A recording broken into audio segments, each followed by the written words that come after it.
ఆటగాడుగా మారాలో, ఎన్ని పాటలు రాయాలో, ఎన్ని ప్రదర్శనలు ఇవ్వాలో అన్ని ప్రదర్శనలు ఇచ్చి అందరి హృదయాల్లో నిలిచినటువంటి వాడు గద్దర్. ఆయన ఎన్నడూ ప్రయాణం ఆపలేదు. కనుక ఆయన ప్రయాణంలో చాలామంది రకరకాలుగా అర్థం చేసుకునేటటువంటి అవకాశం ఉండొచ్చు, కానీ నిరంతర ప్రయాణంలో ఉండేటటువంటి వాళ్ళంతా కూడా ప్రజలు ఎన్ని మలుపులు తిరుగుతారో, ప్రజల జీవితం ఎన్ని మలుపులు తిప్పుతుందో అన్ని మలుపులు తిరగలిగినటువంటి స్థితి ఉంటేనే ప్రయాణించగలుగుతాడు. అట్లా ఒక జీవనదిలాగా ప్రయాణించినటువంటి వాడు గద్దర్. ఇక్కడ రెండు ఫోటోలు పెట్టారు. ఒకటి ప్రజాయుద్ధం చేయగలిగినన్ని రోజులు ప్రజాయుద్ధం చేస్తూ ప్రజాయుద్ధంతో పాటలతో ప్రయాణించినటువంటి జీవితం అయింది. ప్రజల నుంచి రాజ్యాంగానికే, ప్రభుత్వం నుంచి ప్రజల నుంచి రాజ్యాంగమే, ప్రజల్ని కాపాడవలసినటువంటి రాజ్యాంగమే ప్రభుత్వం చేతిలో ఒక ప్రమాదాన్ని ఎదుర్కొంటుంది అన్నప్పుడు సరిగ్గా ప్రజల కోసం ప్రజాయుద్ధంలో ఎట్లనైతే కలిసి నడిచాడో, పార్లమెంటు ద్వారా కూడా యుద్ధం చేసి రాజ్యాంగాన్ని రక్షించుకోవాలనేటువంటి ఒక నిర్ణయం తీసుకునేటటువంటి దానికి గుర్తుగా ఇంకొక ఫోటో ఉన్నది.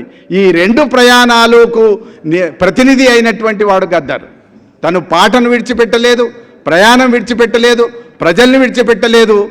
ఏ సంఘటనలైనా సరే ఆయన చంపాలని శత్రువు అనుకున్నప్పుడు చనిపోలేదు. సాధారణంగా ఎవరి జీవితంలో ఇట్లాంటి ఘటనలు ఉండవు. ప్రభుత్వం శత్రువుగా మారి చంపాలనుకున్నప్పుడు చంపినటువంటి సందర్భాలు ఉంటాయి, కానీ ప్రభుత్వం శత్రువుగా మారి చంపాలనుకున్నప్పుడు కూడా బతికి ఆ ప్రభుత్వాన్ని నిలదీసేటటువంటి ఒకే ఒక్క శక్తి గద్దర్ మాత్రమే. ఇంకెవరు కూడా అట్లా నిలదీసిన పరిస్థితి లేదు. ఆయన కార్యక్రమాలు ఆయనే పెట్టుకున్నాడు. బంధుమిత్రుల కమిటీ పెట్టాడు. శవాలను స్వాధీనం చేసుకునేందుకు కూడా ఆయన ముందుండి నడిచి శవాల్ని బంధువులకు అప్పగించేటటువంటి పని కూడా ఆయన స్వీకరించాడు.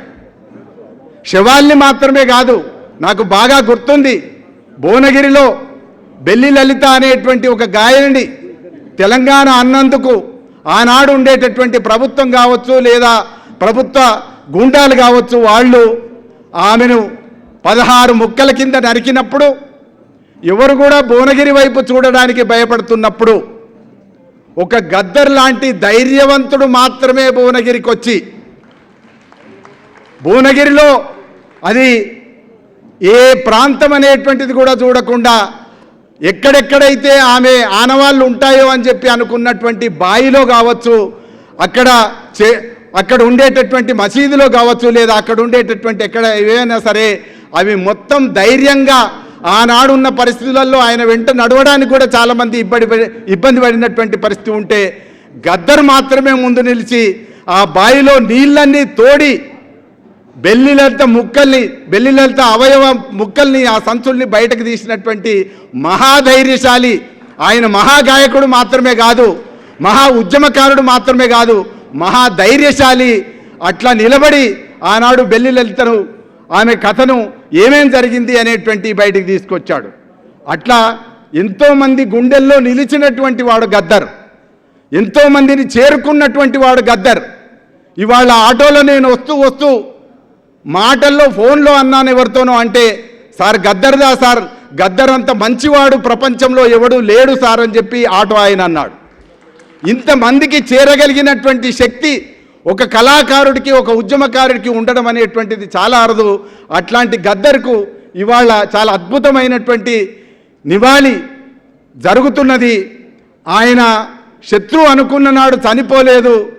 ఆయన ఎప్పుడైతే ఆయన పాట రాసుకున్నాడు అని అంటేనే నాకు తెలిసి బహుశా ఆయన అంచనా వేశాడు, మరణం చేరువలో ఉంది అని అంచనా వేసి తన పాట తానే రాసుకొని నా తర్వాత ఈ బాధ్యతలు ఎవరు మోస్తారు అనేటువంటి ఒక ప్రశ్నను సమాజం మీదకి సంధించి ఒక అద్భుతమైనటువంటి పాటగా మలిచినటువంటి ఒకే ఒక్క గాయకుడు గద్దర్ అని నేను అనుకుంటున్నాను.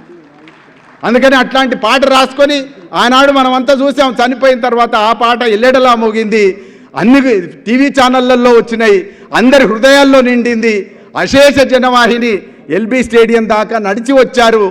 పట్టణాల నుంచి, పల్లెల నుంచి ఎన్నడైనా కూడా ఆయన ఏ పిలుపు ఇచ్చినా కూడా, ఏ పాట పాడినా కూడా ఆయన వెనుక నడిచారు. ఆయన చావు కూడా అందరినీ కలిపింది. ఎక్కడెక్కడ ఉండేటటువంటి వాళ్ళందరినీ, అభిప్రాయ భేదాలు ఉన్నటువంటి వాళ్ళందరినీ కూడా ప్రభుత్వ పక్షం నుంచి, ప్రతిపక్షం నుంచి అన్ని పక్షాలని కూడా కలపగలిగినటువంటి ఒకే ఒక్క మహాశక్తి గద్దర్. ఆ గద్దర్కు వినమ్రంగా నేను జోహార్లు అర్పిస్తూ, నాకు బాగా గుర్తుంది నిజాం కాలేజీ గ్రౌండ్స్లో ఆనాడు గద్దర్ బయటికి వస్తున్నాడు అని అంటే ఎంతమంది అయితే పల్లెల నుంచి సొంతంగా లారీలు, ట్రక్కులు, అనేక రకాలైనటువంటి బస్సులు పట్టుకొని ఎట్లా లక్షలాది ప్రజలు తరలి వచ్చారో, ఆయన చనిపోయిన నాడు కూడా ఎల్బీ స్టేడియంకు అట్లా లక్షలాది మంది ప్రజలు తరలి వచ్చి ఆయనకు నివాళి అర్పించారు. అట్లా నిజాం కాలేజీ గ్రౌండ్లో ప్రజల్ని గుమ్మికూర్చగలిగినటువంటి శక్తి ఉంది. రవీంద్ర భారతిలో ఇటీవలి కాలంలో నాకు తెలిసి ఎన్నో ప్రభుత్వ సభలు జరుగుతుంటాయి, కానీ ఇంతమంది వచ్చినటువంటి సందర్భం ఎక్కడ ఉండదు. ఇవాళ మాత్రం ఇది నిండుగా ఉండి, ఇది ఎవరికి గద్దర్కు మాత్రమే దక్కేటటువంటి నివాళిగా ఉండేటటువంటి సభగా ఇది జరుగుతున్నది.